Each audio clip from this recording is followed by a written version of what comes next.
boa tarde. Convido aqueles que estão na porta hesitando, que vale a pena fazer parte deste painel, na presença de nossos convidados internacionais,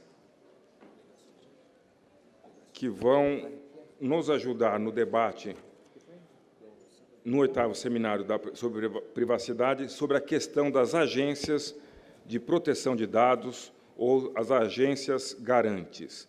Como todos nós sabemos, no Brasil hoje se discute já a necessária adoção de uma legislação que trate de maneira sistemática e, diria, exaustiva, talvez, da proteção de dados pessoais.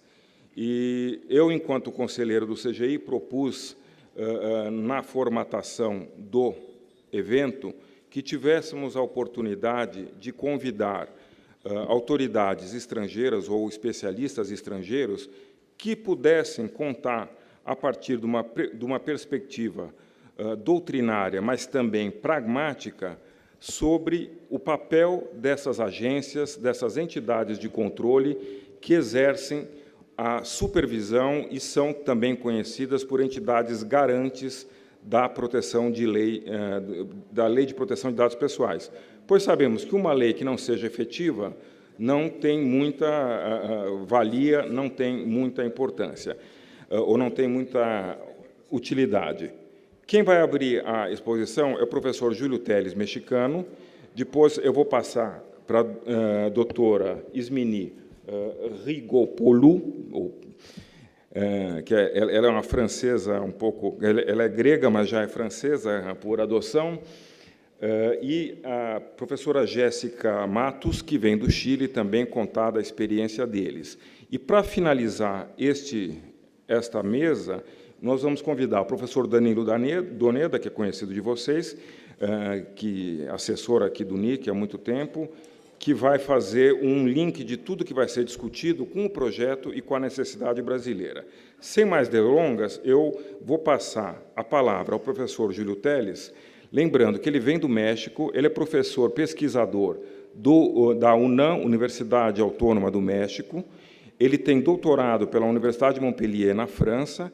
Ele já foi, durante muitos anos, presidente da FIAD, que é a Federação Ibero-Americana das Associações de Direito e Informática. Tem vários livros escritos sobre a matéria de Direito e Tecnologia, Direito e Informática, e que vai nos dar um panorama geral do papel e da finalidade das agências de proteção de dados. Com a palavra, professor.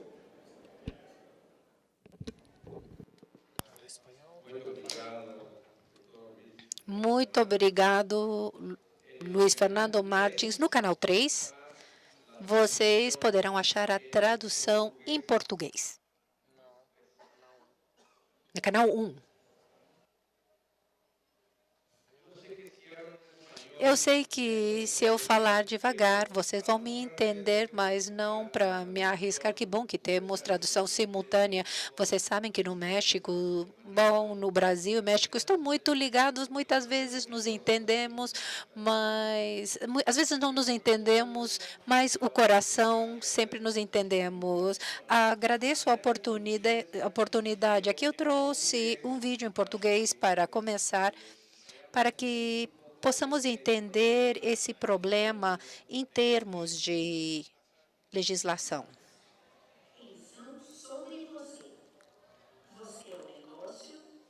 You are prêmio e você vale uma pequena fortuna para pessoas que querem vender coisas para você, pessoas que querem prever o seu comportamento, pessoas que querem saber tudo sobre você. Conheça quem controla os dados. Os controladores de dados são arquitetos e administradores dos dispositivos, sistemas operacionais e aplicativos que você usa. Eles te seguem para onde você vá, tanto online como offline, e trazem junto as empresas e departamentos de governo com os quais você interage, além daquelas que você nem conhece.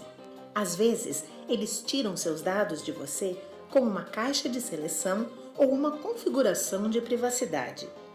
Às vezes, eles obtêm os dados das coisas que você posta, publica ou gera. Eles também fazem isso em segredo envolvendo informações sobre você que você desconhece completamente. Tudo isso é coletado e analisado para produzir dossiês para serem vendidos e compartilhados segundo a vontade deles. Porque, para eles, você é propriedade deles. É nessa hora que a Lei de Proteção de Dados entra.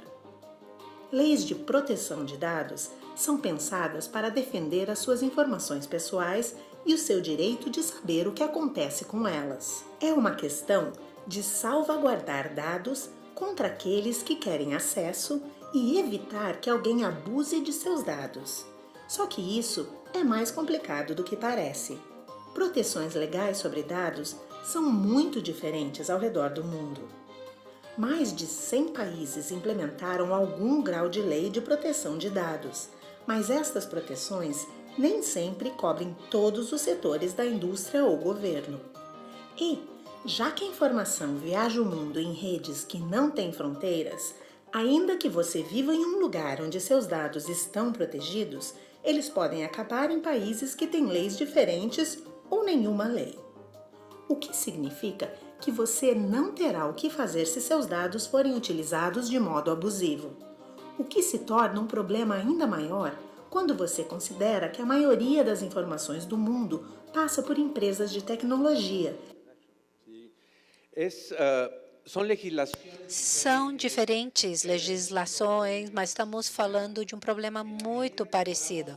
E à medida que possamos homogeneizar as legislações, poderemos resolver de melhor forma os problemas comuns entre nós.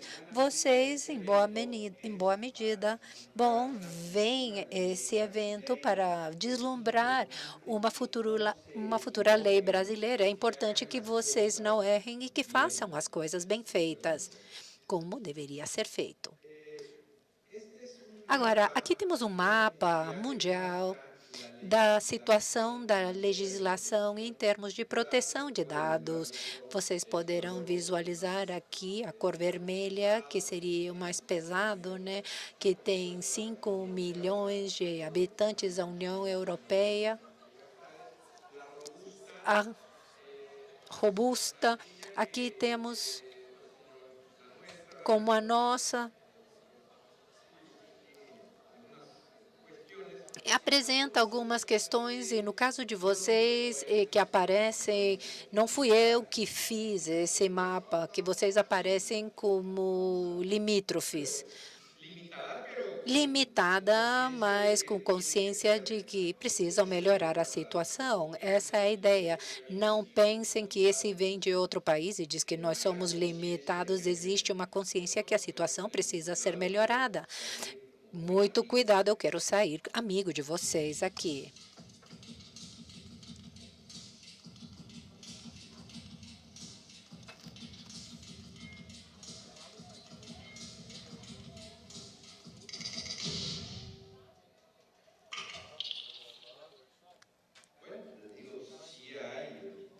Sim, existe interesse por parte do governo brasileiro de proteger os dados pessoais. Agora eu vou falar da experiência mexicana. A autoridade se chamava IFAI, agora chama INA, Instituto Nacional de Transparência, Acesso à Informação e Proteção de Dados Pessoais. Bom, isso vem da Constituição. É importante que a lei brasileira tenha um apoio constitucional e que vocês convirtam essa lei, uma lei regulamentária para dar solidez e força.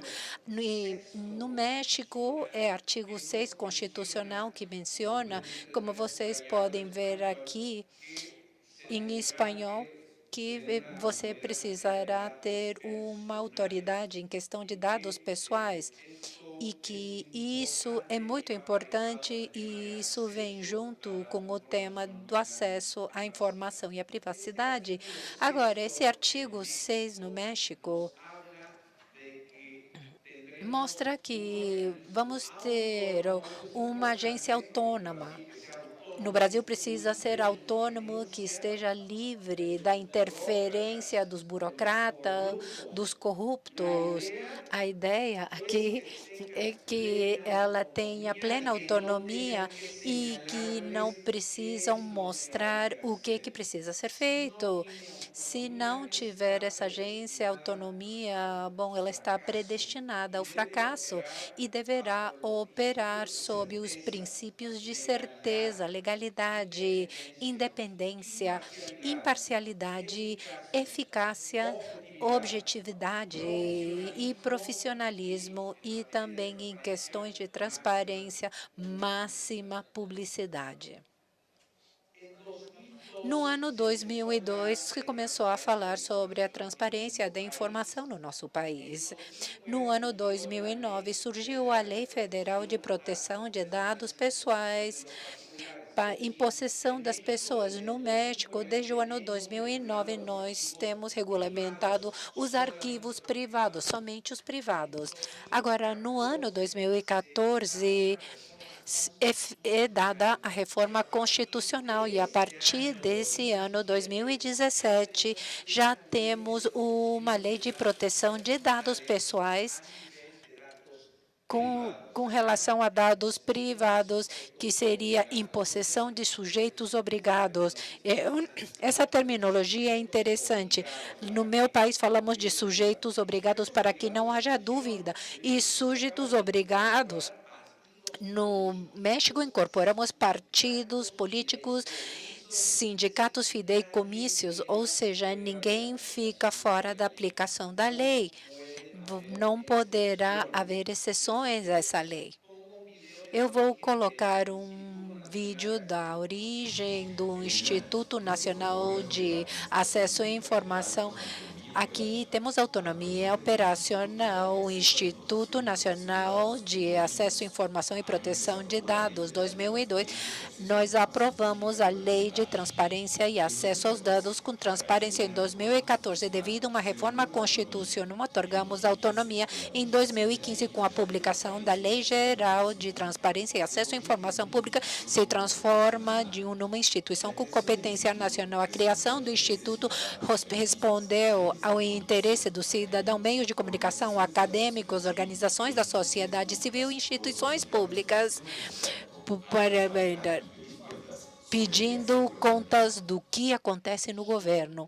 Aqui estamos falando, a agência executiva, ela tem 9 comissões, mas existe um colegiado cidadão que revê as decisões, e as decisões desse órgão executivo, uma coisa muito interessante no caso da França, que está integrado de forma muito plural.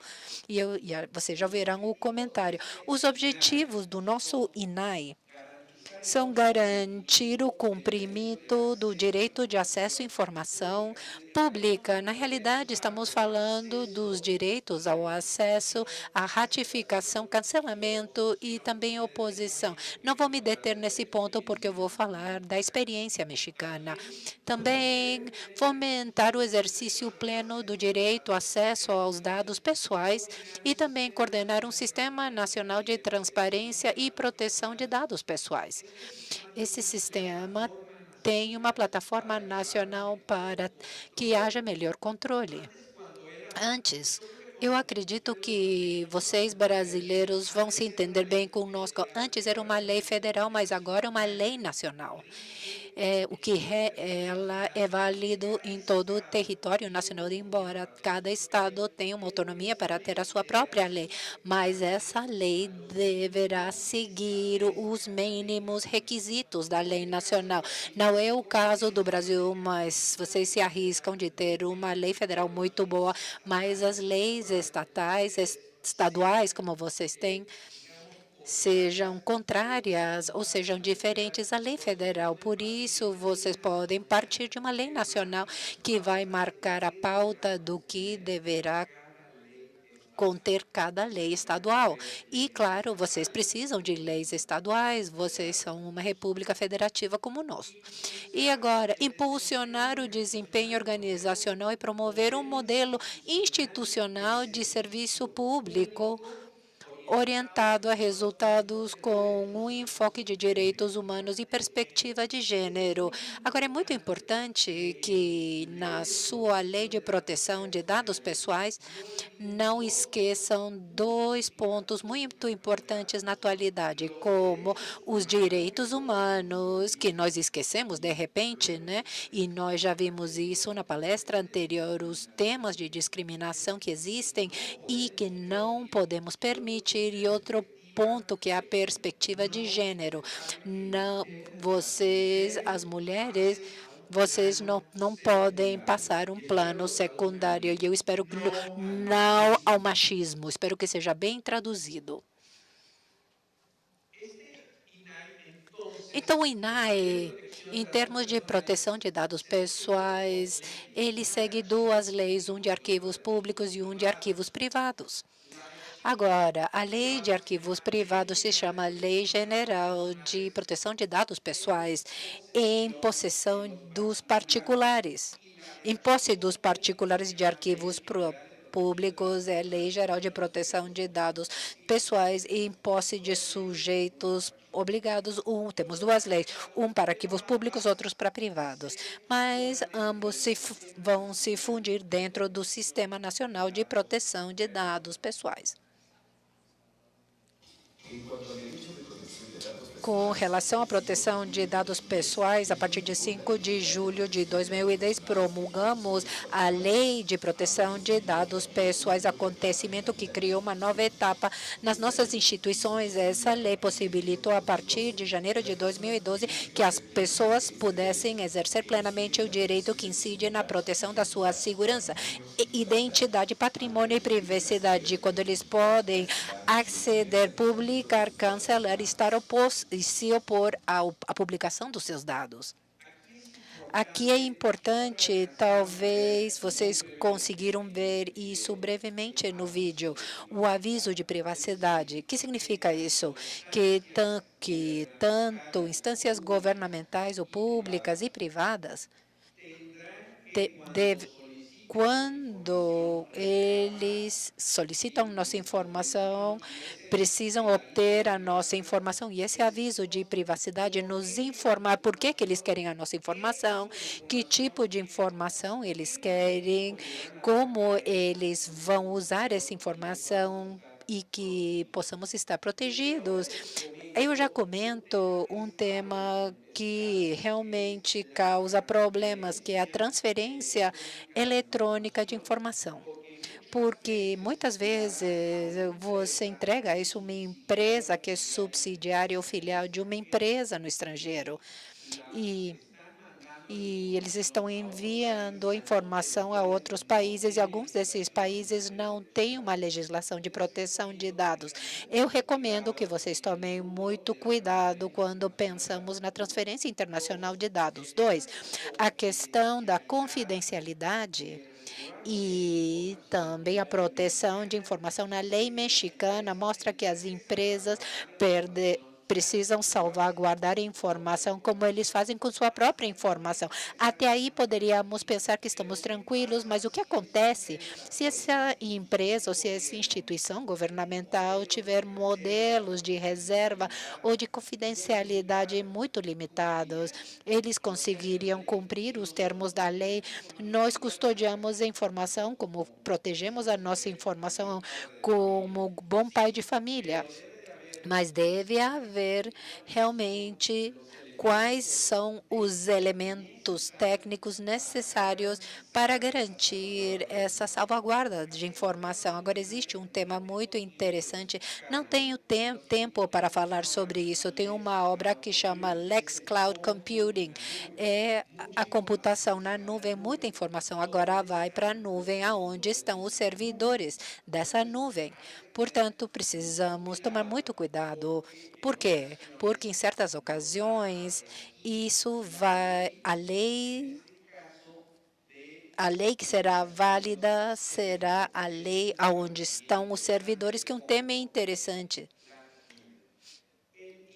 Agora, o INAI também tem uma campanha permanente para sensibilizar as pessoas com relação à importância da proteção de dados pessoais.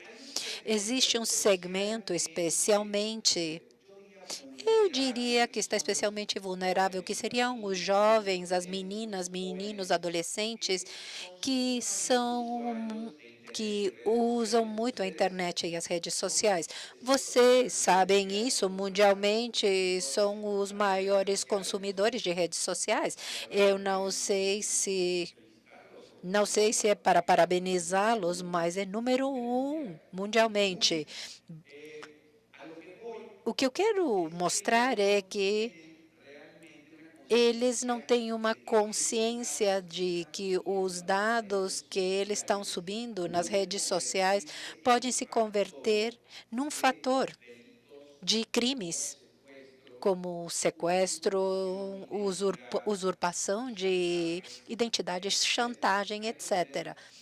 Precisa ter muito cuidado e criar consciência é muito importante para a população jovem.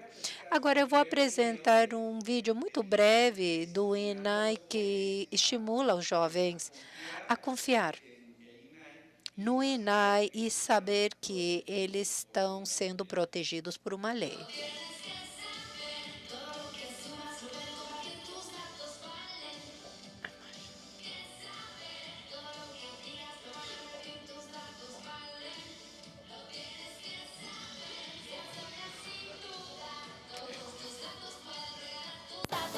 Cuida la información que compartes y con quién la compartes. Si alguien hace mal uso de tus datos personales, denúncialo. Llámate al INAI 01800 835 4324. El INAI te defiende. Pregunta, infórmate, es tu derecho.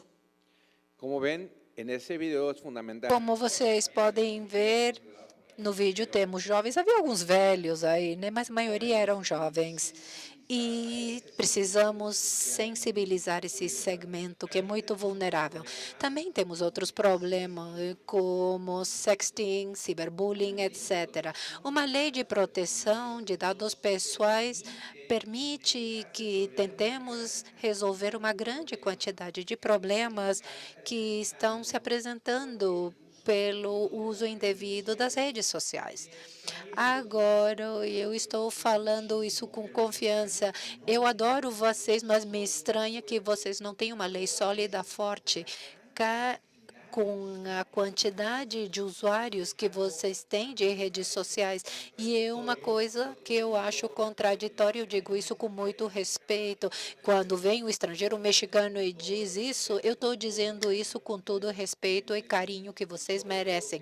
E, principalmente, precisamos pensar nos outros. Talvez vocês que estão na sala estão conscientes do problema que existe, mas não podemos jamais esquecer que existem pessoas que não sabem dos riscos que se apresentam por aí.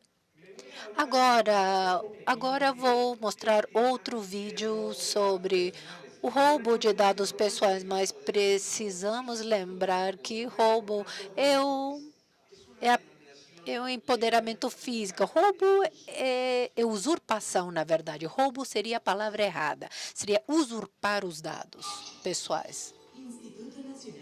Instituto Nacional de Transparência, Acesso à Informação e Proteção de Dados Pessoais. Você sabia que o roubo de identidade é uma prática que aumenta, mais conhecida como delito do século XXI, com o uso das novas tecnologias? O fluxo de dados pessoais através da rede se intensificou, expondo o usuário ao abuso, fraude e outros crimes relacionados com roubo de identidade. Esse fato se apresenta quando uma pessoa obtém, transfere ou utiliza de forma não autorizada e ilegal os dados pessoais de outra pessoa para se apropriar do seu patrimônio ou obter algum benefício no seu nome. No México, essa prática está aumentando, posicionando o nosso país no 8º lugar no mundo.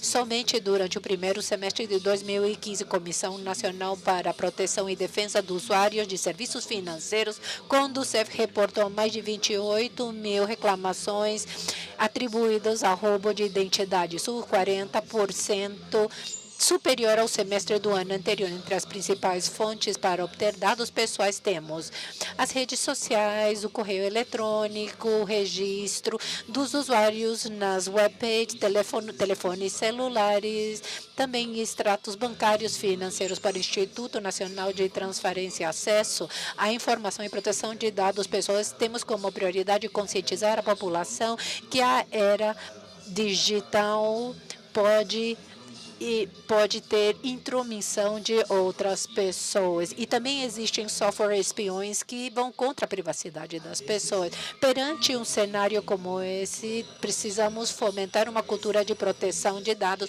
através de palestras, oficinas e cursos de sensibilização sobre a utilização de mecanismos de proteção de dados. Entre as medidas para salvaguardar nossa informação pessoal, recomendamos observar num lugar seguro documentos pessoais, destruir aqueles documentos não necessários, não compartilhar muita informação nas redes sociais e instalar antivírus em qualquer dispositivo eletrônico, limitar o número de documentos pessoais que você carrega e trazer somente aqueles que vocês vão utilizar, ser cuidadosos na hora de dar informação em telefone, pessoalmente, internet, revisar os extratos bancários para detectar movimentos suspeitos, fazer transações seguras, não perder de vista o cartão de crédito, evitar visitar páginas suspeitosas, não abrir links nem documentos de remetentes desconhecidos e não dar a sua senha para ninguém e nem protege os dados pessoais.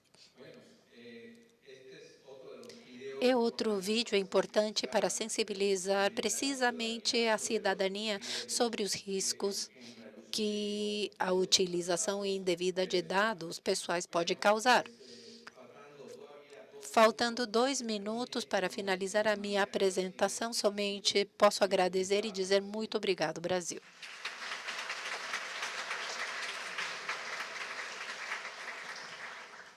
Agradeço ao professor Júlio Teles, ele é sempre muito claro e muito... Parece que ele fala português, né, de tão objetivo que ele é. Fica claro, assim, da exposição dele, sobretudo dos vídeos que ele traz, que o INAI, o órgão de proteção mexicano, também tem uma missão educacional muito grande. Hoje de manhã estava participando da abertura do workshop sobre uso da internet por crianças e adolescentes, e é muito importante a gente ter essa dimensão de que não adianta só criminalizar práticas erradas, porque tudo passa pela educação, porque o sistema formal, jurídico, penal, repressivo não vai dar conta e não dá conta do problema, né? Então, essa questão da educação é muito importante. E eu aproveito esse gancho para já apresentar a representante da CNIL, que é a Comissão Nacional de Informática e Liberdades da França. A França, lembro aos senhores, já tem uma lei de proteção de dados datada de 1978, quando muitos dos presentes sequer eram nascidos, e quando nem de longe se imaginava a figura da internet, mas os princípios ainda são consagrados. Ela vai falar um pouco da revisão da lei, da própria diretiva europeia que trata da matéria. A doutora Ismini Rigopoulou, ela como eu falei, ela representa a CNIL, embora ela seja grega de nascimento, ela é responsável pelos assuntos europeus e internacionais da CNIL e trabalha na equipe da presidência do G29, que é o grupo que ela vai explicar um pouquinho do que se trata, que reúne as entidades garantes dos 29 países da União Europeia, e ela está incumbida da preparação do Regulamento Geral de Proteção de Dados, que vai entrar em vigor a partir do ano que vem, e ela é responsável pela transparência das transferências internacionais de dados, que é um tema bastante atual e importante. Je remercie agradeço, ela está com fone, não adianta. Agradeço a sua presença e passo a palavra para fazer a sua apresentação. Muito obrigado.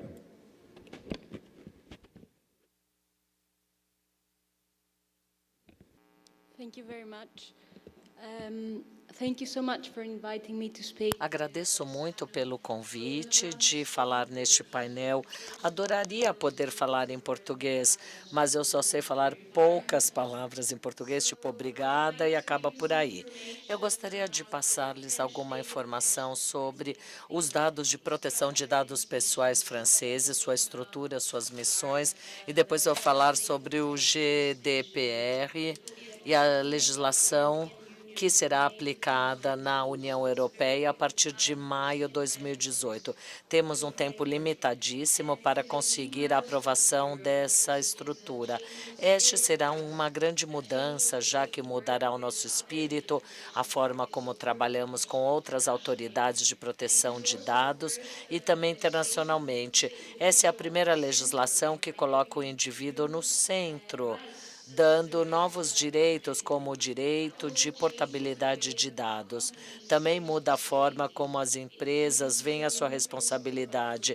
Introduz um novo princípio de contabilidade, em que as empresas não apenas devem ter uma conformidade com o GDPR, mas também demonstrar essa conformidade para as autoridades de conformidade de dados.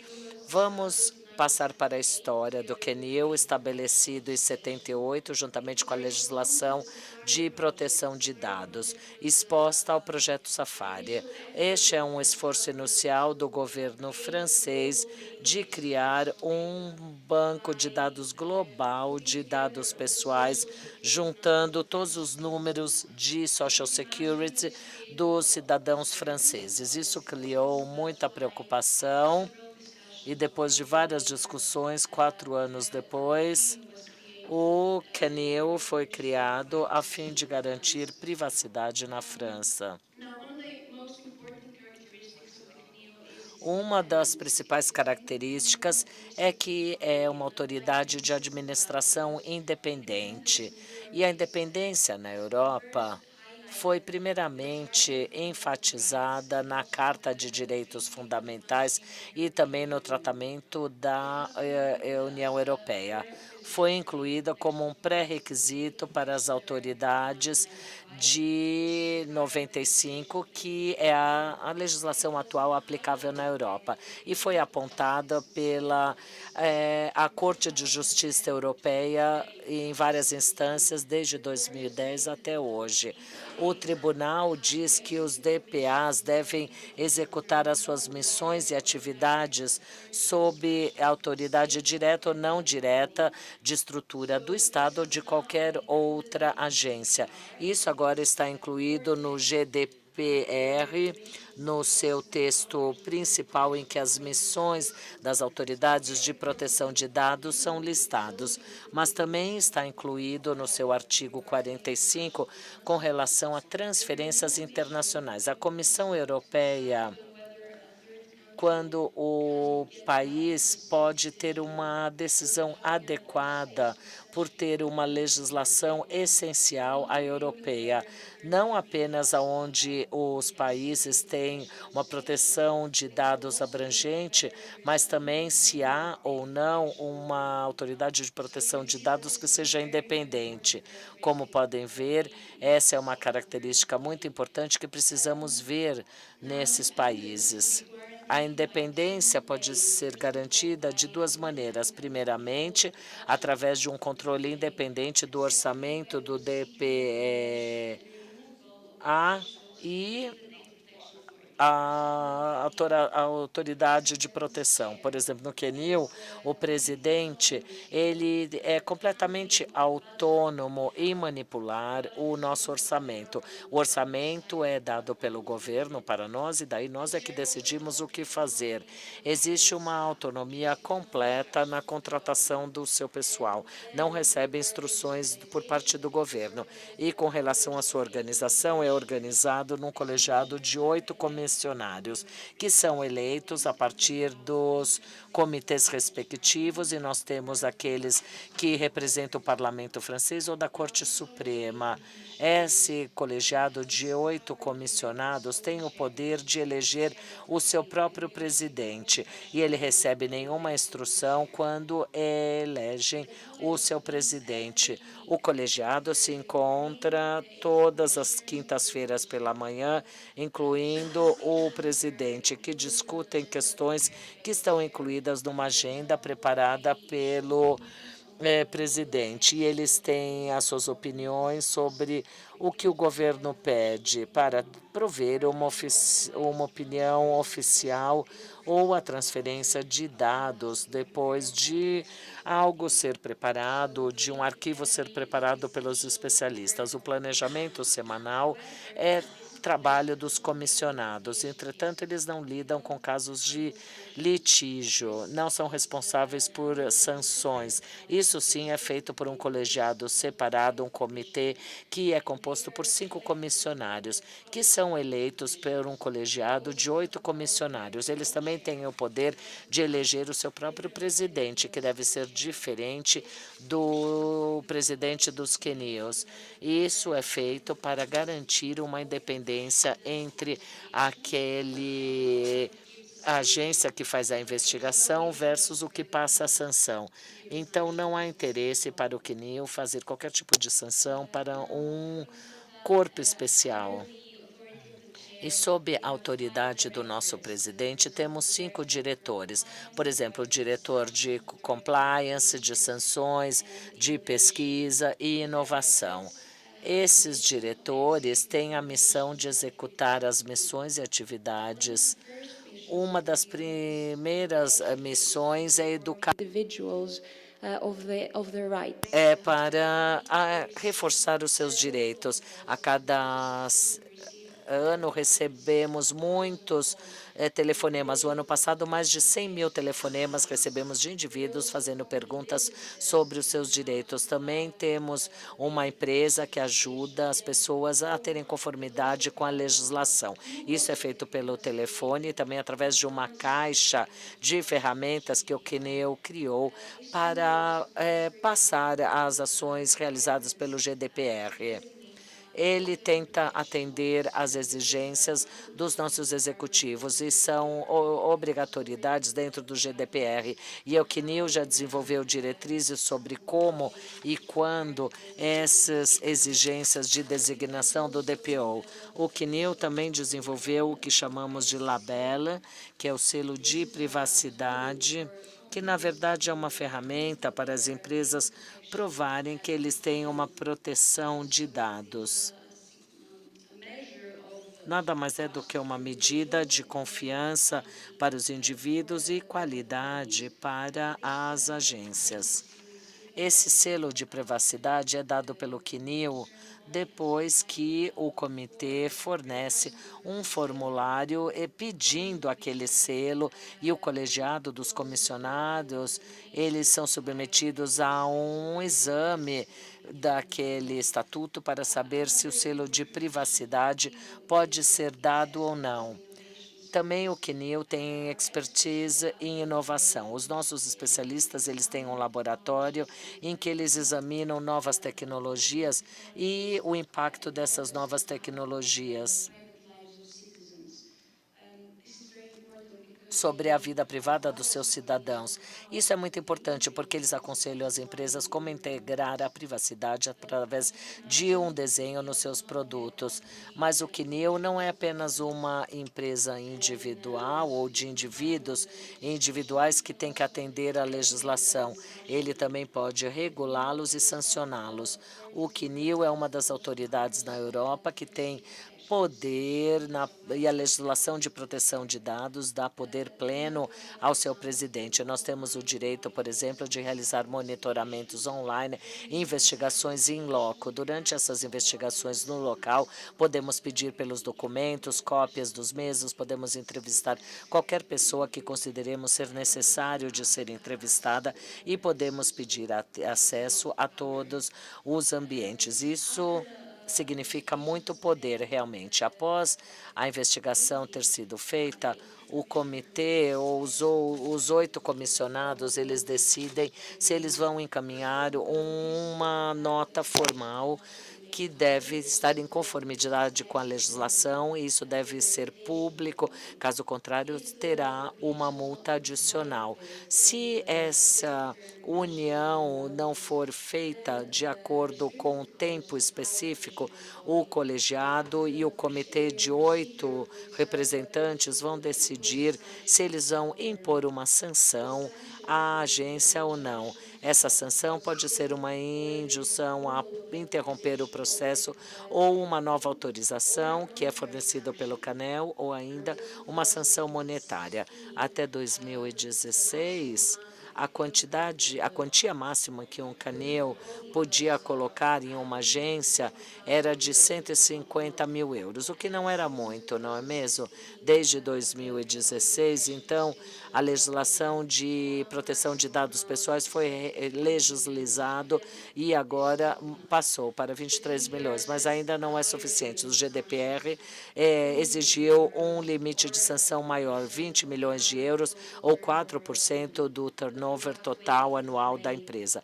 Mas vamos ter que esperar até maio para impor as sanções que nós esperamos possam promover uma maior conformidade e compliance à legislação. Um grande problema, entretanto, que as autoridades de privacidade de dados europeia vivencia até o momento é que tem recursos e poder limitado para garantir o compliance de acordo com a lei. Este não foi o caso para o CANEL, mas foi o caso para outras autoridades. Agora o GDPR fornece uma resposta, porque agora quando temos uma empresa operando em diferentes Estados-membros, podemos ter diferentes tomadas de decisão, dependendo do poder dos diferentes DPAs. O CANEL, por exemplo, pode sancionar 3 milhões de euros de uma empresa e a Áustria não pode fazer nada com essa mesa quebra. Isso acaba gerando insegurança para os negócios e para nós cria-se problemas. É por isso que o GDPR estabelece a mesma quantidade de poder para todas as DPAs europeias. Temos, às vezes, as tarefas, os mesmos investigadores e as mesmas forças de sanção.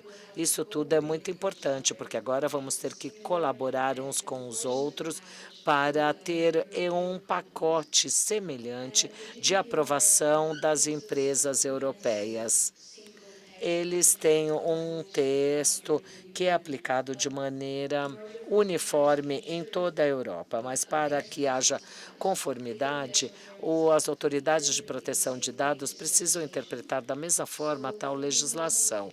Então, a partir de 2018 em diante, o comitê que combina todas as autoridades de proteção de dados na Europa, mais a Comissão Europeia e o supervisor, irá se tornar o Comitê de Proteção.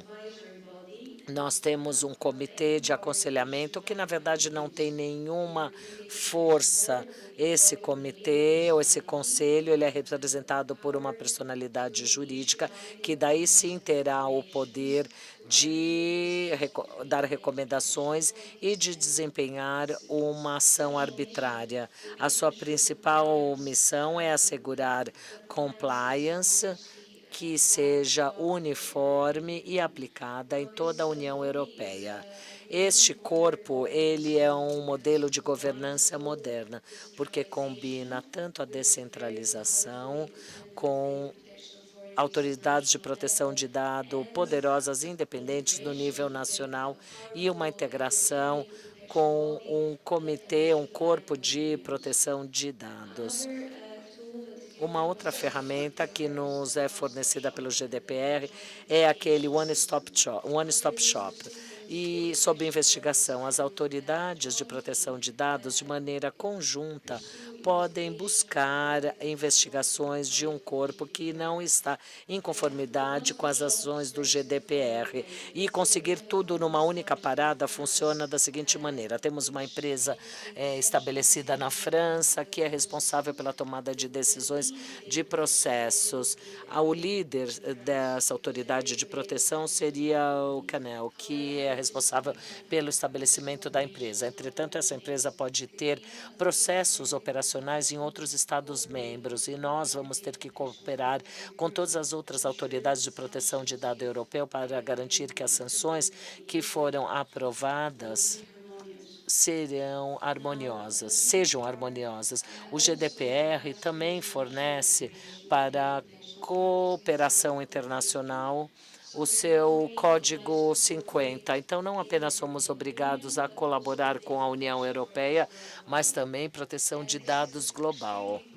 O que é extremamente importante, porque o GDPR tem um alcance extraterritorial, ou seja, eles não vão aplicar apenas a empresas que estão estabelecidas na União Europeia, mas também para empresas que estão estabelecidas em outros lugares, mas com alvo de residência, ou seja, uma empresa de website brasileiro que oferece produtos em inglês, por exemplo, em euros, e que podem expedir produtos para a União Europeia, estarão cobertos pelo GDPR, que é a Regulamentação Geral de Proteção de Dados.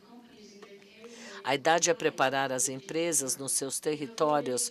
Nós já tentamos criar pontes entre os nossos membros da Ásia Pacífica e criamos um workshop interativo em Paris, onde apresentamos a eles o GDPR e os efeitos que eles podem gerar para suas empresas. E, para concluir, deixe-me lembrar-lhes que, para nós na Europa, é muito importante que as autoridades de proteção de dados sejam independentes e que os comitês que lidam com sanções ou que fazem as investigações sejam separados. É isso. Muito obrigada por me ouvir. Obrigada por me ouvir. Agradeço a doutora Ismini.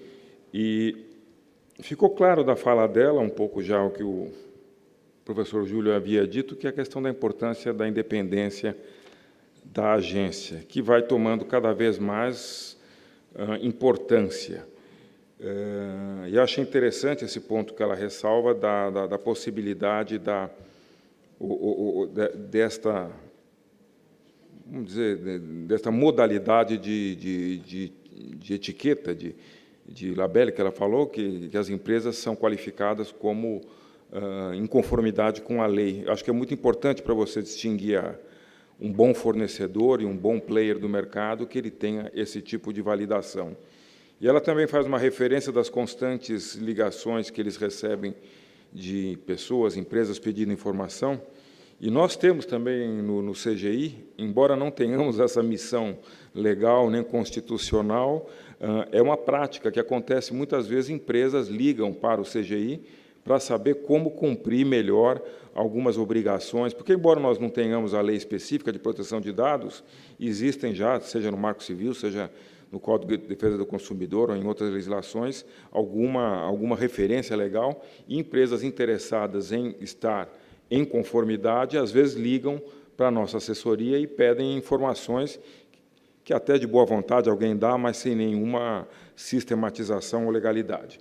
Mas já avançando e agradecendo a participação da Ismini, eu vou passar a palavra à nossa colega, à nossa convidada chilena, professora Jéssica Matus Arenas, que é advogada com mestrado em Direito e Tecnologias da Universidade do Chile, é professora da Universidade Alberto Hurtado, autora da obra A Seção de Direitos Pessoais e cofundadora da Fundação Dados Protegidos.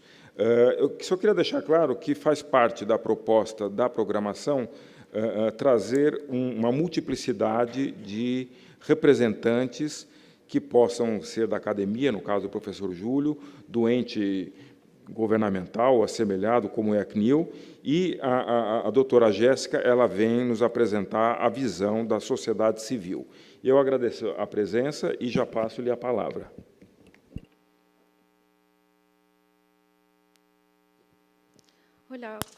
Olá, boa tarde a todos. Agradeço o gentil convite. A minha apresentação está em português. Caso haja qualquer problema aí na escrita, peço desculpas, mas vou falar em espanhol, mas os slides estão em português. Este é um painel que vai cobrir os órgãos reguladores e o panorama sobre a experiência no nível nacional. Eu vou compartilhar a nossa experiência no Chile e também a nossa experiência do ponto de vista da sociedade civil. Eu faço parte da Fundação de Dados Protegidos e a nossa missão é ser uma organização da sociedade civil, é uma organização sem fins lucrativos. E nós, os fundadores, defendemos o direito à privacidade e proteção de dados como sendo parte dos direitos fundamentais. Promovemos, favorecemos o debate público, assim como a discussão no nível legislativo e regional, para que tenhamos uma sociedade que respeite os direitos humanos, privacidade e proteção de dados.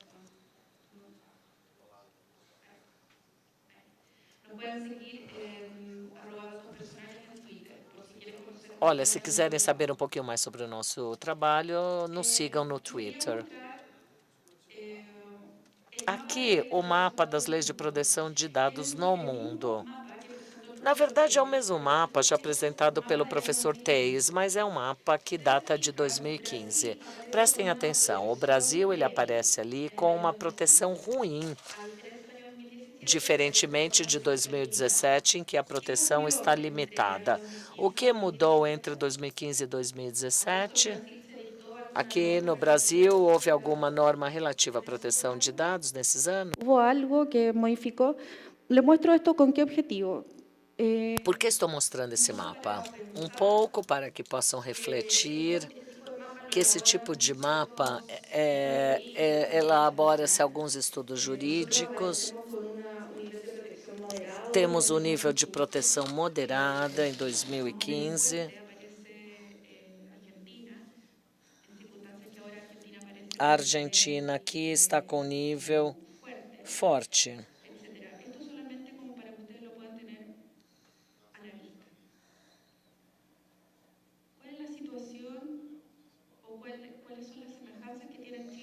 Quais são as semelhanças entre o Chile e o Brasil no momento? Aqui é a mascote da nossa Fundação de Dados Protegidos. Os pontos comuns entre os dois países é que não temos uma autoridade de proteção de dados. Na América Latina, o Chile foi o primeiro país a indicar a sua norma de proteção, mas não incluiu aí uma autoridade, uma agência de proteção. O Brasil também não conta com uma norma específica de proteção de dados. Na real, se referem a dados pessoais, normas, material do consumidor, Marco Civil da Internet, etc. Mas, na verdade, o que acontece no Chile, e nós sabemos que o Brasil está agora discutindo essa lei de proteção de dados, mas a grande pedra no sapato aí para continuar avançando e ter uma lei que atenda aos padrões internacionais, não apenas da União Europeia, mas sim a criação de um órgão de proteção de dados, ou seja, a criação de uma institucionalidade que fique responsável pela execução da lei. Este é o problema que existe aqui no Brasil, assim como no Chile. A diferença é que no Chile temos uma norma e a única coisa que sobra são os tribunais. Hoje em dia, esse trabalho de se encaminhar as questões ao tribunal, nós fazemos como ONGs.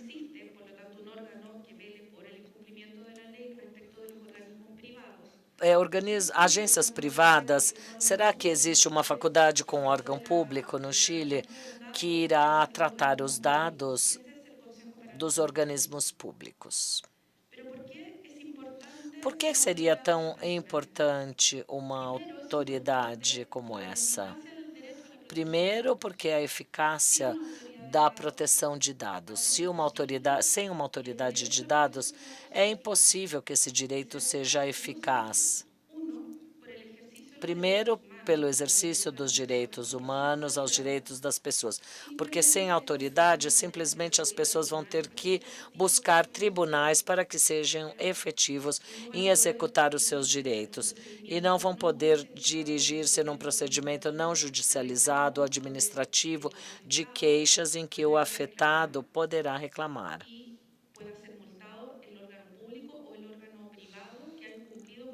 Órgão público ou privado, e segundo, pelos reais poderes da autoridade.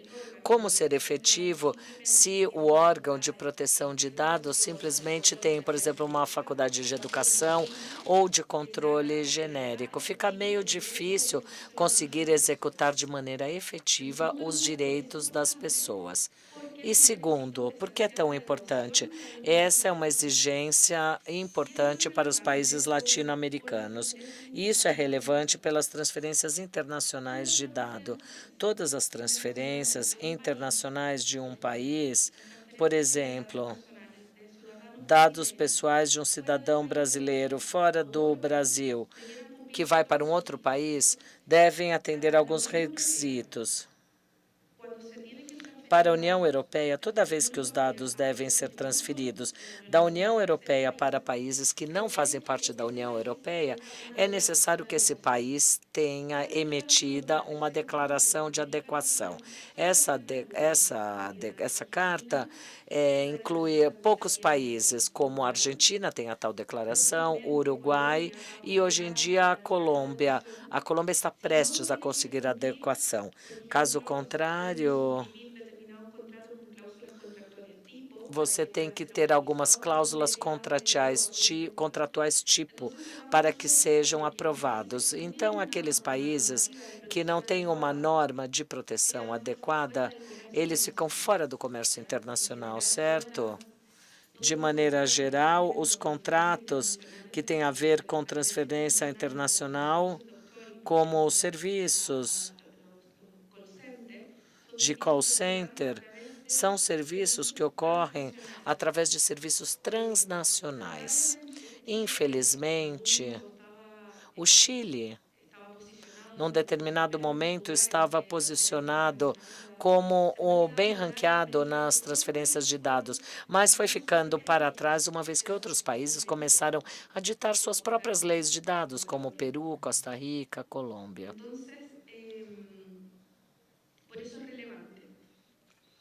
Por isso que é tão importante. Como deve ser ou trabalhar uma autoridade de dados?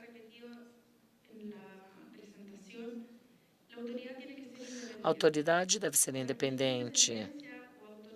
E tal independência ou tal autonomia tem relação com uma série de coisas. Tem relação com o desenvolvimento de um projeto de lei. Eu estava lendo o projeto de lei do Brasil, que fala sobre um comitê de proteção de dados e depois faz alusão a um órgão competente, mas não diz exatamente qual é esse órgão que poderia executar a lei. Agora, a finalidade política desse desdobramento é um problema que nós temos, por exemplo, no Chile.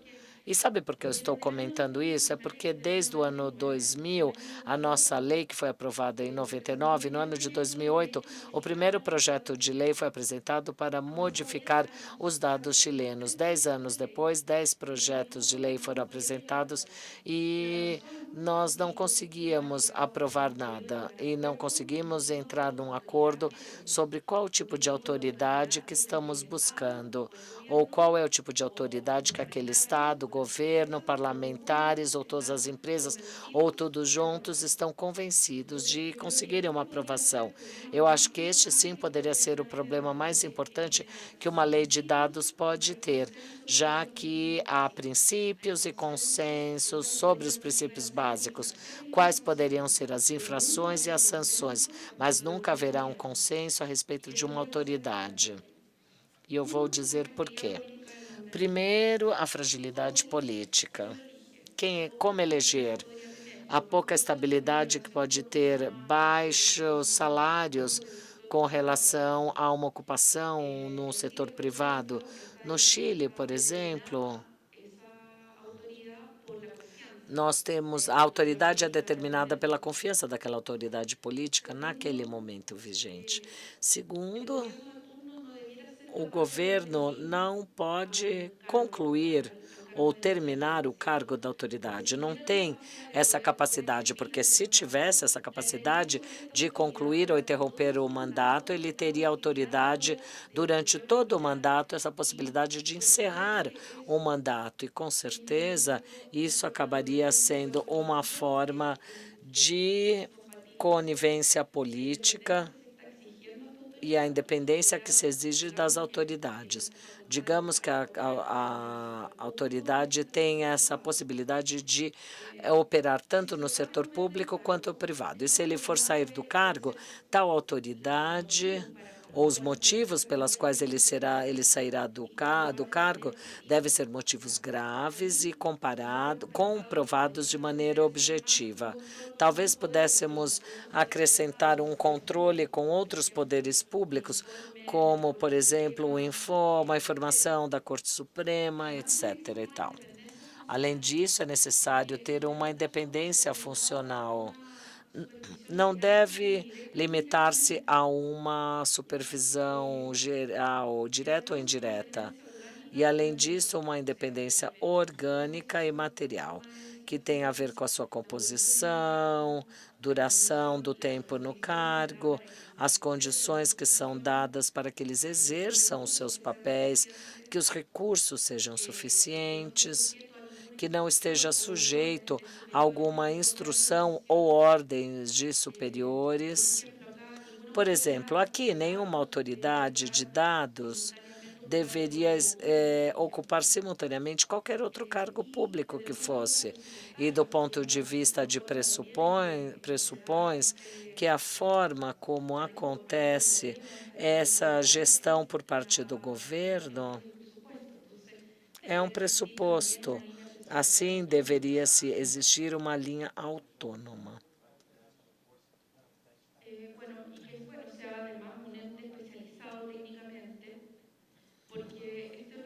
Essa agência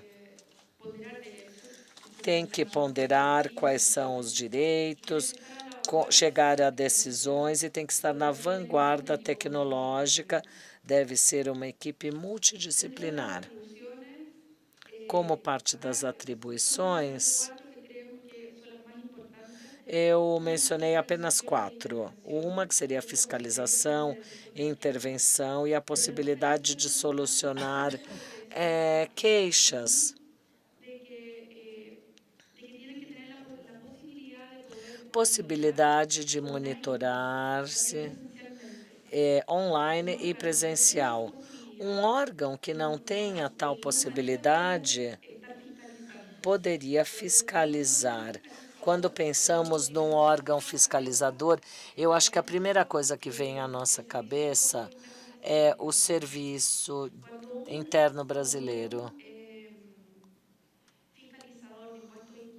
É o Produto Interno Bruto. Quando um investigador vai naquela escritório, essa pessoa pode multar, pode pedir informações. É uma pessoa que tem poder para solicitar a informação desejada para o seu comitê. Esse mesmo poder deveria ter qualquer fiscalizador de uma agência de proteção de dados.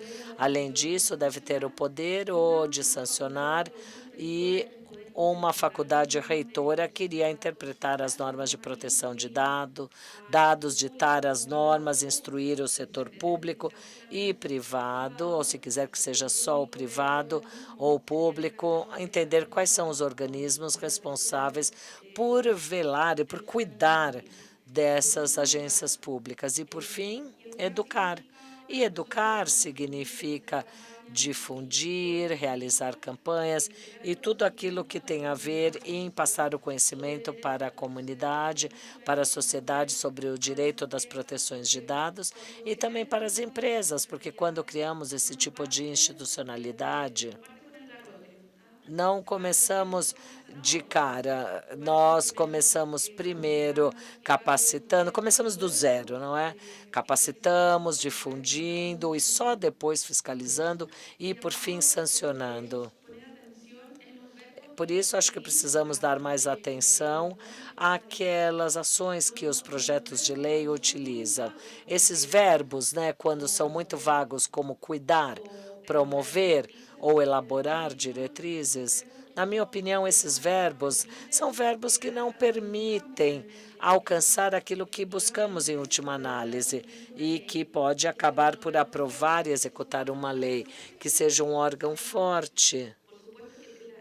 Com certeza, a ideia é que as pessoas possam cumprir, exercer os seus direitos e proteger sua informação pessoal. E, além de tudo, isso vai permitir que nós, como país da América Latina, possamos alcançar alguns benefícios como aqueles alcançados pelo modelo europeu, especialmente com relação à adequação. Eu acho que o modelo europeu é um modelo que coloca a pessoa no centro e não o contrário. Enfatiza os direitos do cidadão com relação à privacidade e proteção de informação, tudo isso no centro. Por isso, acreditamos que esse é um modelo bom que pode ser replicado nos demais países latino-americanos. E é isso exatamente que o fluxo de fronteiras, fluxo de dados internacional e fluxo de dados de fronteira, em que o Estatuto respeita a autoridade latino-americana. A maior parte das leis de proteção de dados que são ditados na América Latina estão todos baseadas nas normas europeias, no regulamento de proteção de dados europeu, que será executado a partir de maio do ano que vem. O nosso projeto-lei contemplamos a portabilidade de dados, que é um direito novo estabelecido na Europa, e melhorando os padrões que são básicos.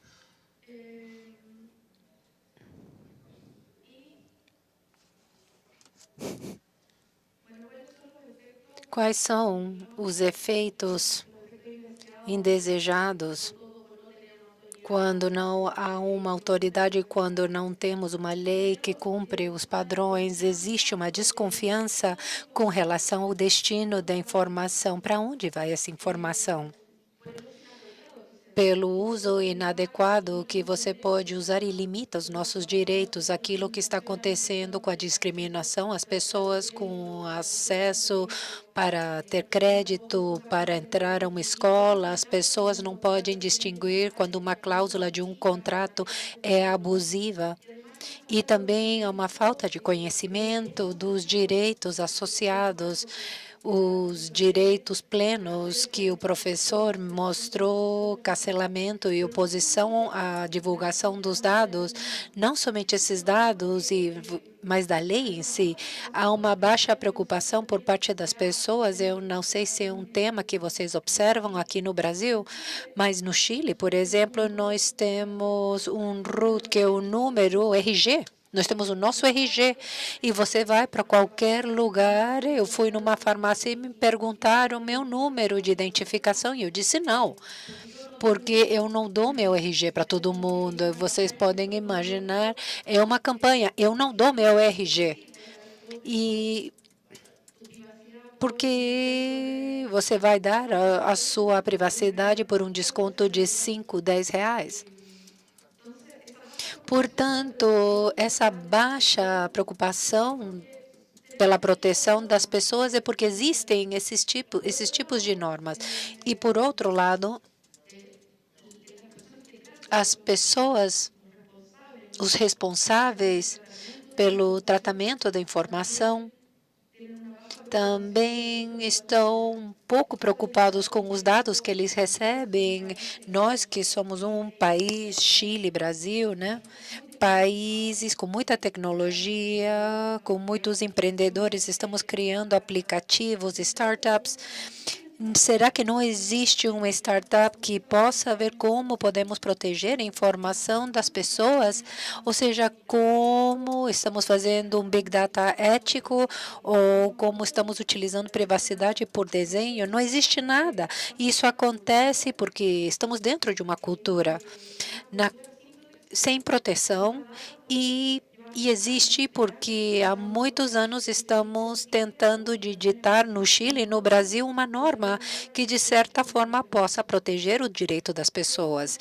Agora, por último, eu gostaria de finalizar apontando que muitas vezes, quando tentamos conseguir um consenso entre todos os setores, esquecemos do mais importante, que são os direitos das pessoas, o que é importante, porque podemos criar conselhos com a sociedade civil, setor público, privado, e simplesmente eles terão essas obrigações ou diretrizes de promover a proteção de dados, mas sem nenhuma faculdade de que isso realmente para sancionar as empresas. Muito obrigada.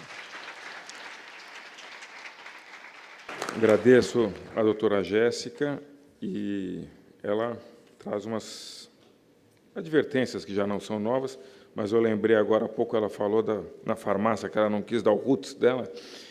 Eu, outro dia, fui à farmácia comprar, minha filha estava com prisão de ventre, e eu pedi laxante, alguma coisa assim, e até hoje eu sou bombardeado para o meu problema de intestino aqui, assim, e-mail, WhatsApp, toda hora estão perguntando se está funcionando bem meu intestino, né? Assim que eu...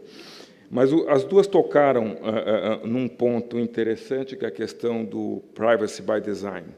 Eu tive a oportunidade de representando o CGI num evento sobre o consumidor online, que foi provocado pela presidência do G20 da Europa, na Alemanha, o G20, e hoje a matéria, nesses países que já estão habituados com o ambiente de proteção, não é mais só discutir a lei, o alcance e tal, mas é como tornar efetivo todo este acervo, todo este parâmetro jurídico, como materializar. E dois pontos chamaram muito a atenção quando eu escutei as autoridades, os especialistas falando.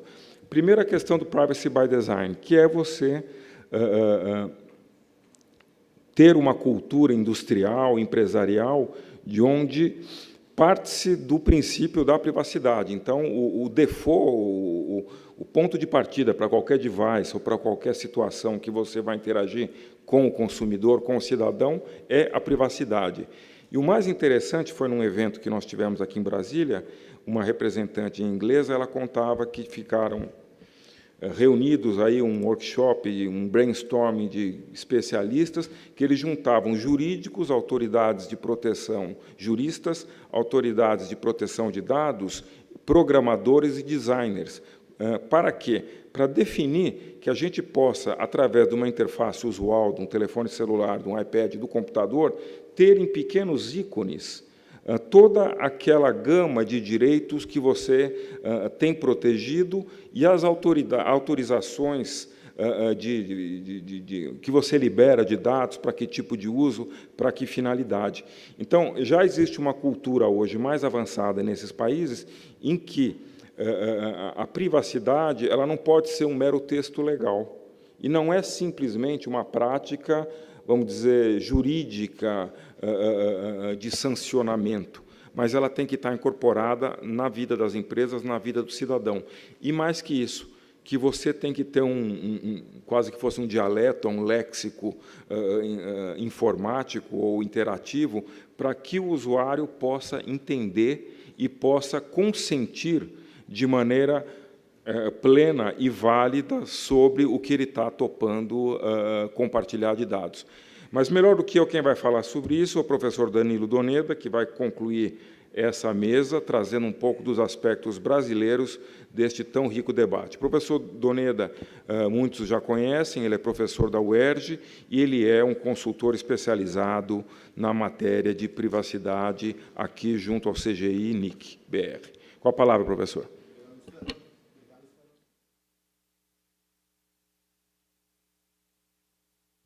Por favor, libera o dele. Agora.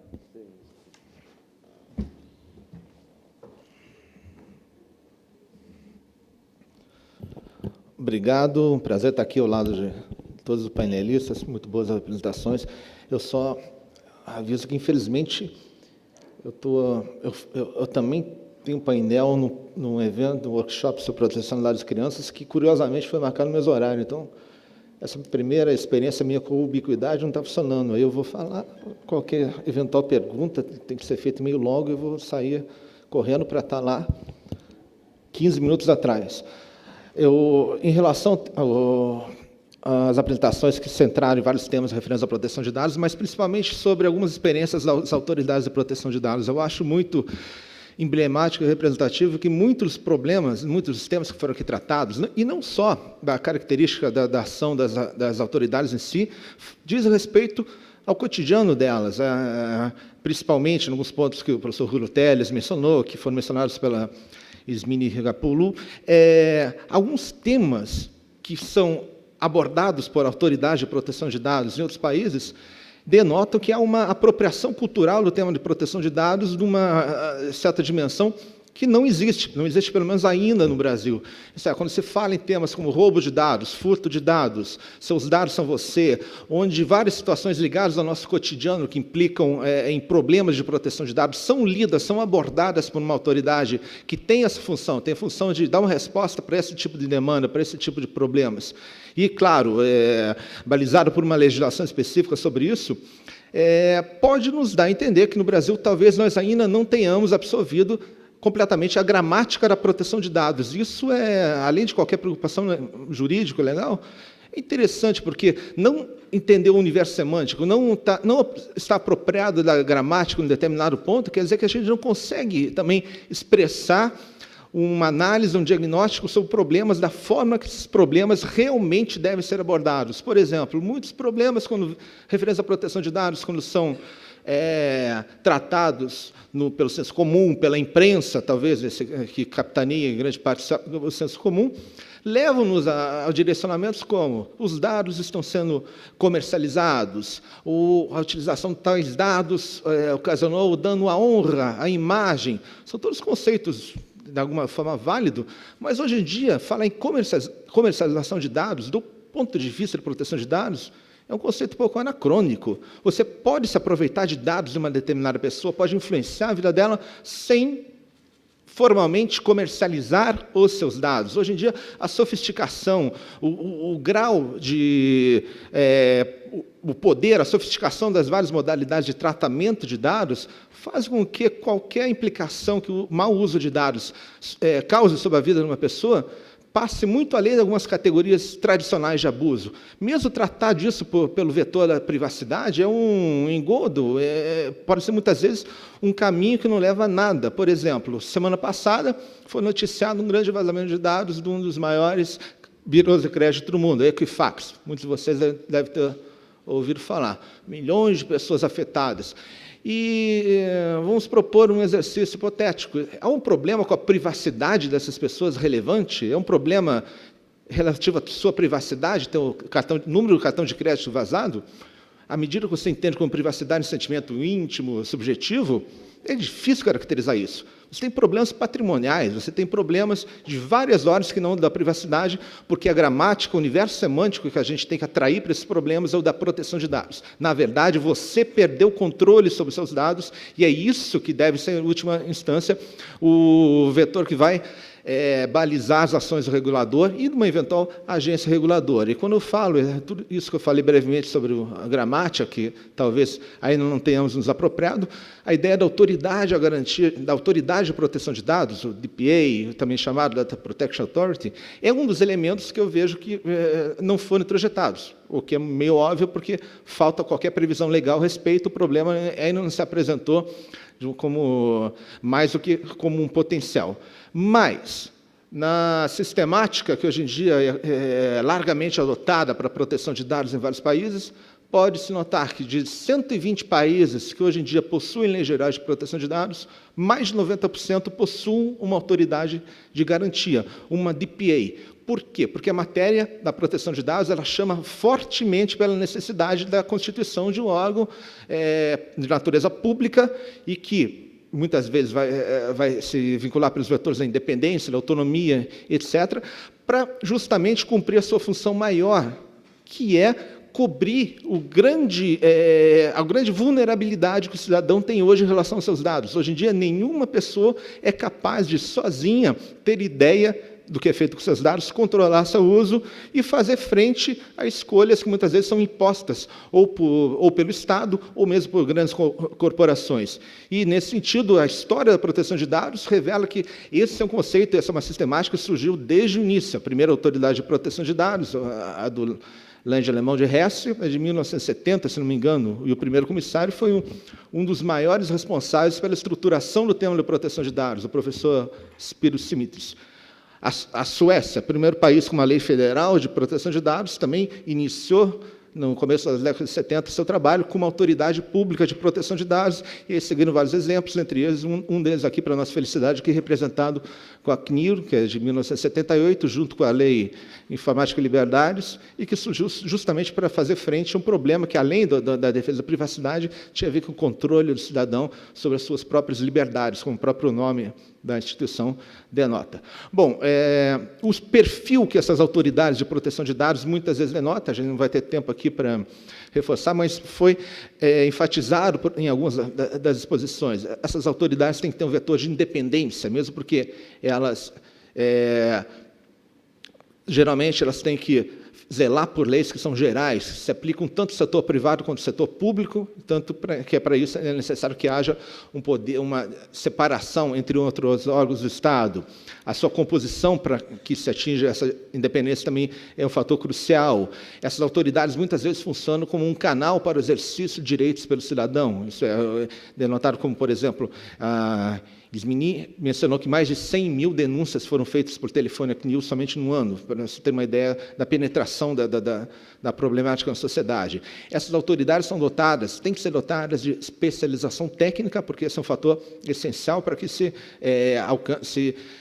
resolva o problema da vulnerabilidade do cidadão em relação ao uso dos seus dados. E essas autoridades, vejam bem, elas não são, pelo menos ontologicamente, agências reguladoras no sentido que a teoria da regulação, que a ideia da regulação se projeta no sistema institucional brasileiro.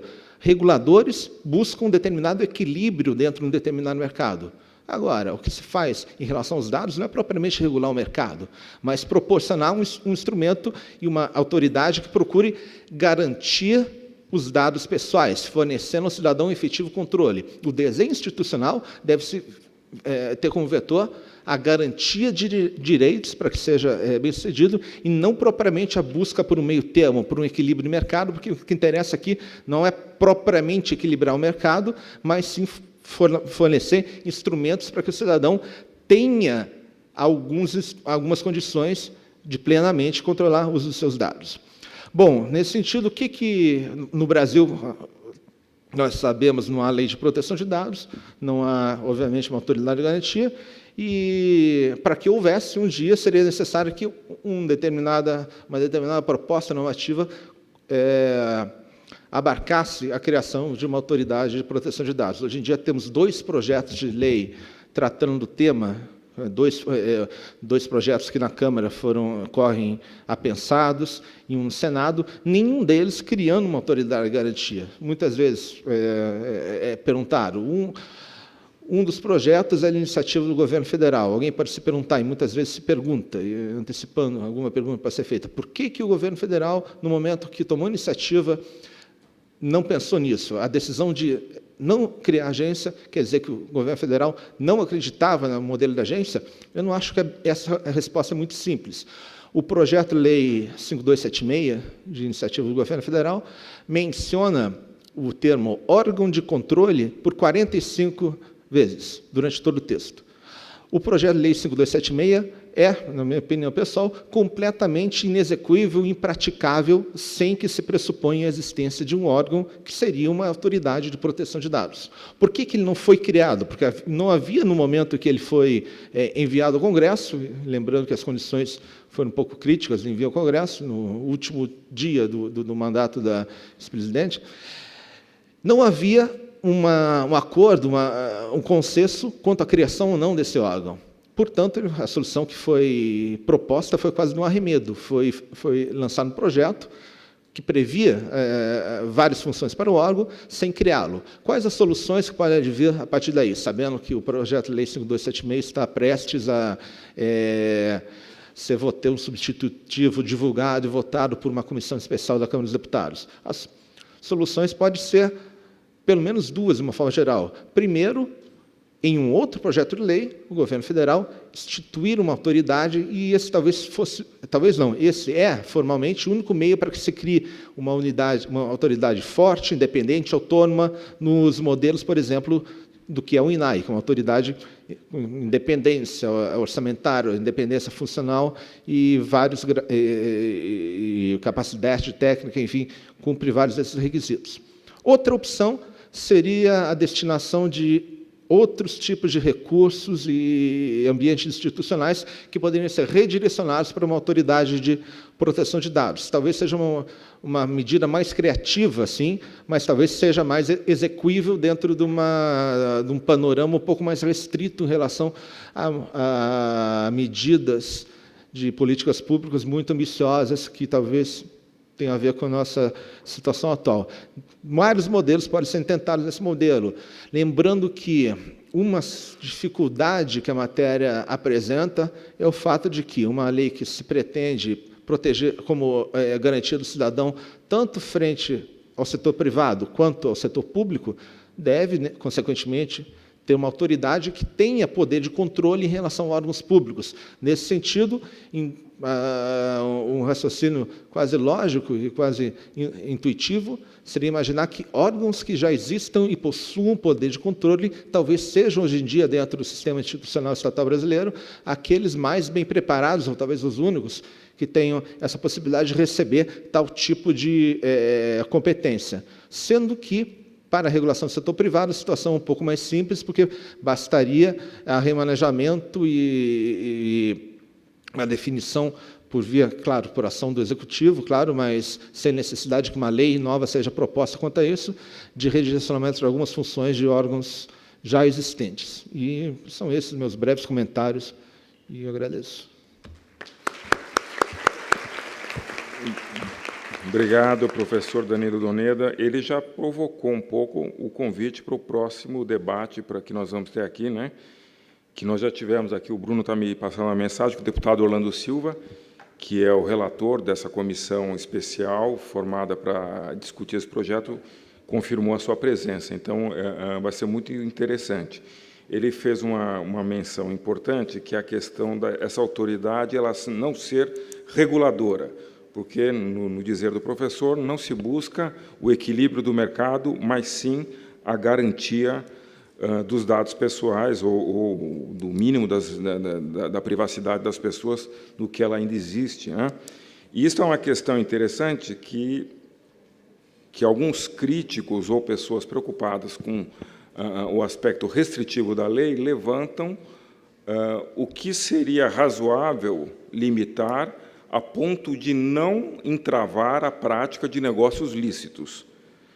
A prática de negócios lícitos é algo um pouco assim sutil a discussão, até onde você respeita o dado pessoal, né? Logicamente que conhecemos as regras gerais do CDC, que fala em transparência, em informação, em clareza de informação. Mas isso é muito importante. Então, convido vocês a ficarem preparados para o próximo debate, que vai ter gente aqui também do mercado, de empresas que usam dados pessoais. Professor Danilo Doneda, ele vai precisar sair. Se alguém tiver uma pergunta específica a ele, eu já convido a fazer. Já recebi uma para a doutora Ismini, que eu já vou postular. Se alguém tiver alguma questão que gostaria de endereçar ao professor Danilo, eu peço que o faça imediatamente, senão eu vou dispensar, que ele não tem o dom da ubiquidade e ele já está sendo chamado no anexo. Por favor, o colega lá atrás.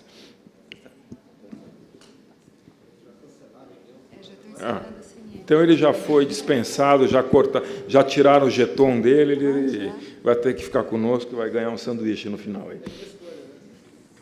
Muito obrigado pela permanência. Então, mesmo assim, o colega que levantou a mão, tem um ali primeiro, depois aqui, por favor.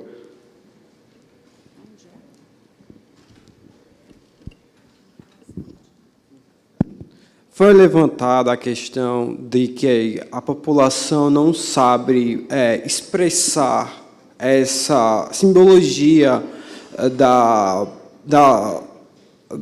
questão dos dados pessoais, né, como proteger a privacidade. A população ainda não tem esse conhecimento, não tem essa forma de expressar isso na língua portuguesa.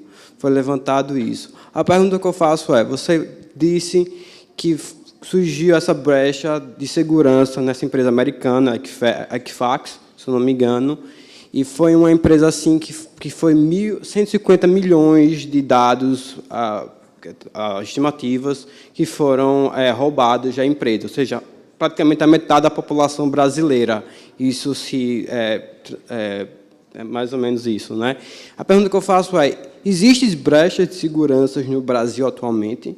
Se sim, por que a gente não tem nenhuma informação sobre isso? Porque eu vejo todo ano acontecendo algumas brechas de segurança em vários cantos do mundo. Agora, no Brasil, eu não vejo uma informação sobre isso de empresas privadas, até assim, públicas também, né, que estão listadas em bolsas, são empresas públicas que todo investidor deveria saber essa informação, no caso, e não se tem nenhuma informação, até onde eu saiba disso. Obrigado. O professor vai esclarecer, talvez o Brasil seja um país onde não ocorra nada disso. Quem dera, Luiz. Bom, muito legal a pergunta. Primeiro, eu não falei que a população não sabe se pronunciar, eu falei que institucionalmente não temos isso. Longe de mim colocar a culpa em qualquer tipo. Eu não sou Pelé falando que o brasileiro não sabe votar, nem nada do seguinte. É completamente contrário. Quer dizer, institucionalmente, se você quiser ir pelo outro lado, as elites não bolaram tal esquema institucional. Em relação ao vazamento de dados, incidente de segurança e informação, por que no Brasil, como sugeriu o Luiz Fernando, ou temos um sistema perfeito de segurança, ou alguma coisa errada esteja acontecendo, não estejamos sabendo? Primeiro, a ausência de qualquer norma cogente, qualquer obrigatoriedade de notificação a quem quer que seja de incidente de segurança e informação é um dos temas mais, digamos assim, chocantes com os quais se depara qualquer observador estrangeiro no Brasil. Veja que os Estados Unidos, que é um país que não possui normas gerais de proteção de dados, possui em todos os seus estados normas sobre data breach, isso é, vazamento de dados, que obrigam a comunicação de incidentes de segurança a uma determinada autoridade, algumas atividades, algumas providências podem ser tomadas de acordo com o Estado. O novo regulamento europeu trata disso, muitos outros países têm regras nesse sentido. E o que acontece é que esse é um tipo do caso que, se o regulador não atua, se o legislador, melhor dizendo, não atua, você realmente vai ter toda uma sociedade vai empurrar a sujeira para baixo do tapete. Por quê? Se eu tenho, eu sou uma empresa, eu tenho um incidente de segurança da informação. Se eu não tenho a certeza que outros concorrentes vão ter que passar pela mesma vergonha pública, o meu incentivo para esconder disso é enorme, ainda mais que eu sei que não há nenhuma obrigação concreta para isso. Vamos comparar isso com o que foi feito, construído em relação aos mecanismos de saúde e segurança presentes no Código de Defesa do Consumidor, que geraram o sistema de recall. Em um determinado momento, onde os defeitos que afligiam o fato do produto, a segurança do consumidor, não precisavam ser notificados, avisados publicamente, o incentivo era todo para que aquilo fosse deixado de lado. Então, é necessário que haja uma atualização normativa, porém, acrescentaria eu acredito que, hoje em dia, por uma leitura sistemática da Lei de Proteção ao Consumidor, com seus artigos que tratam da segurança das relações de consumo, justamente com as obrigações de segurança de informação presentes, principalmente no Marco Civil, nós já temos no nosso ordenamento elementos concretos para dizer que vazamentos de dados têm que ser obrigatoriamente publicizados. Infelizmente, a gente não sabe direito para quem ainda. Então, falta, digamos, alguns elementos, isso é um direcionamento burocrático, administrativo desse problema, mas eu diria que, hoje em dia, um grande vazamento de dados não reportado, hoje em dia, já não é tão claro que não gere nenhum tipo de ônus à empresa, porque esses elementos já estão presentes, ainda que carentes de uma sistematização maior.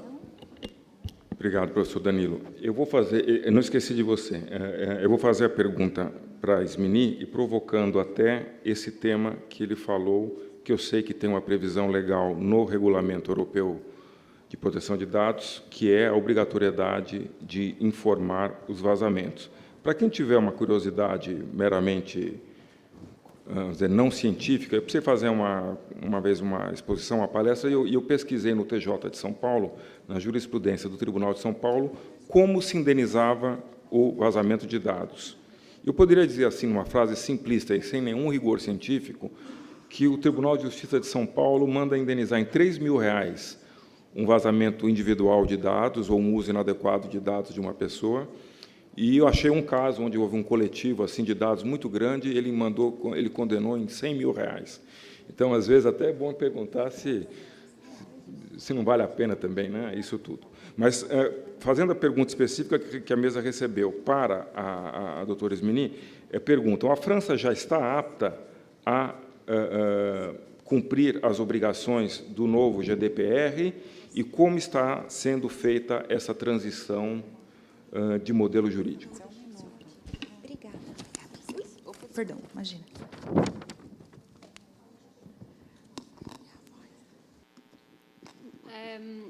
Thank you for the question. So, agradeço a pergunta. Sim, eu acho que na França nós temos alguma tendência, temos alguns meses, até maio de 2018. O CNIL já desenvolveu um arsenal completo de ferramentas para as empresas entrarem em conformidade com o GDPR, etiquetas, selos, as leis corporativas que as empresas podem assinar entre si a fim de transferir dados de um país para o outro.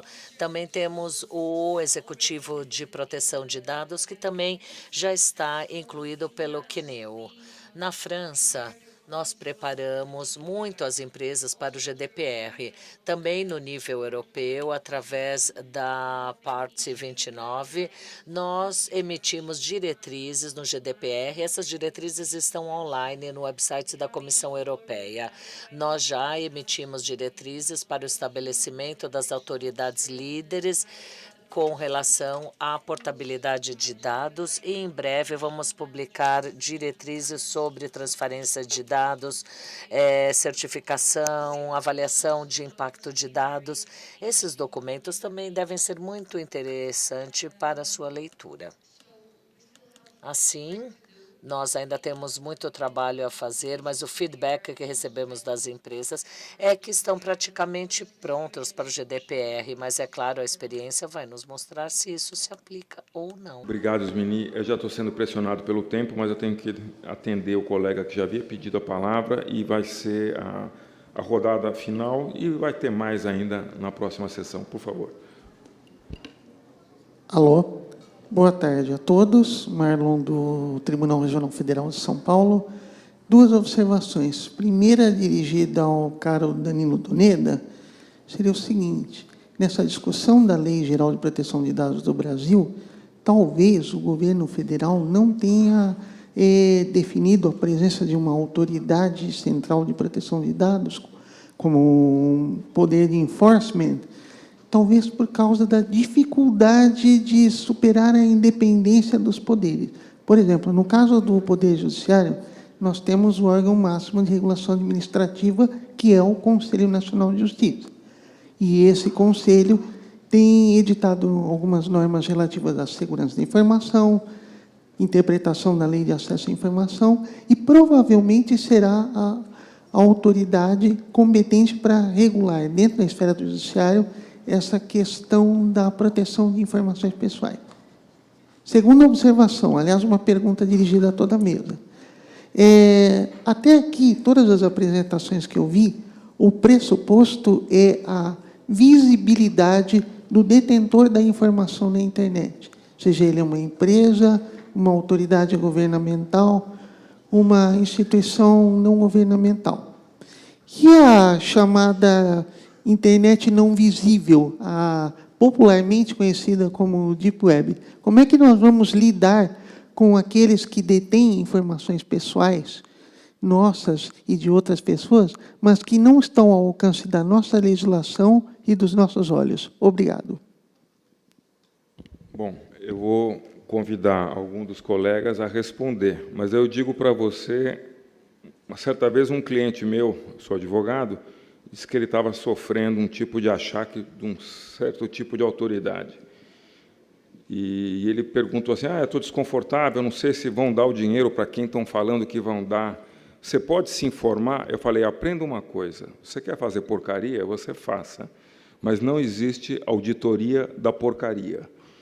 Então, quando você fala quem vai fiscalizar a Deep Web, eu acho aí é caso de polícia e talvez o Danilo saiba como chegar neles, eu não sei. Se alguém aqui souber, seria muito... Talvez Wagner Diniz é o nosso que mais conhece tecnologia no NIC, o Danilo. Então, vocês quer responder como pode fiscalizar a Deep Web? Eu já não sei. Quer falar? A primeira observação é muito pertinente em relação ao problema de divisão de poderes, que no Brasil, em todo o país, vai ter a sua institucionalidade.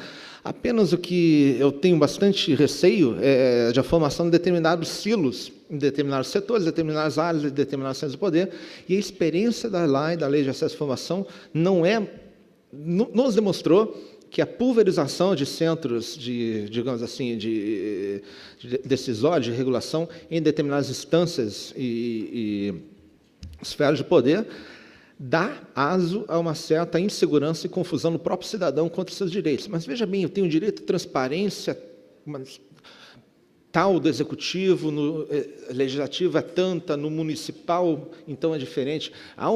Isso é um problema que tem que ser bem endereçado. E nada impede que soluções criativas também levem em conta algum grau de participação de várias entidades setoriais de classe, inclusive em diferentes unidades da federação e poderes da federação, mas na minha opinião, deve ser feito o esforço o maior possível para que haja uma harmonização e uma centralidade, uma articulação entre todas essas esferas. Talvez uma unidade única, que em alguns países menores funcione, no Brasil deve ser temperado com outras institucionalidades. Segundo, em relação ao Deep Web, esse é o que eu tenho certeza em relação, que não tem a ver com a Deep Web, mas imagino que acabe tendo umas referências quanto a isso, é que hoje em dia existe, no Brasil, uma certa banalização no acesso à informação pessoal, o que é, em grande parte, fornecido pela forma lasciva, tolerante e desregulada, com muita informação importante é tratada. Já as anedotas contam que, numa determinada rua de São Paulo, você pode comprar CD-ROM, se bem que, sei lá, se hoje em dia o CD-ROM é meio adequado, com declarações de imposto de renda, com vários dados de pessoas físicas e jurídicas, o que quer dizer que há um problema que não é tanto, seja lá o que for, a Deep Web, mas é um problema de que, no Brasil, o sarrafo é muito baixo em relação à regulação. Eu diria mais, você não precisa na Deep Web para comprar um kit de fraude de cartão de crédito. Tem um grupo aberto no Facebook que faz isso. Eu não vou falar um nome aqui, porque eu já fui longe demais dizendo que tem isso. Mas esses kits são baratos e não sei se funciona, quer dizer, nenhum amigo meu me falou que funciona também, mas eles estão à venda e aparentemente funcionam numa parte da internet que não se pode chamar de deep, até onde eu consigo imaginar. Falei essa empresa, mas muitas outras podem estar sujeitas a funcionar como veículo para isso, e o problema, na verdade, é o acesso, a banalização do acesso a tais dados.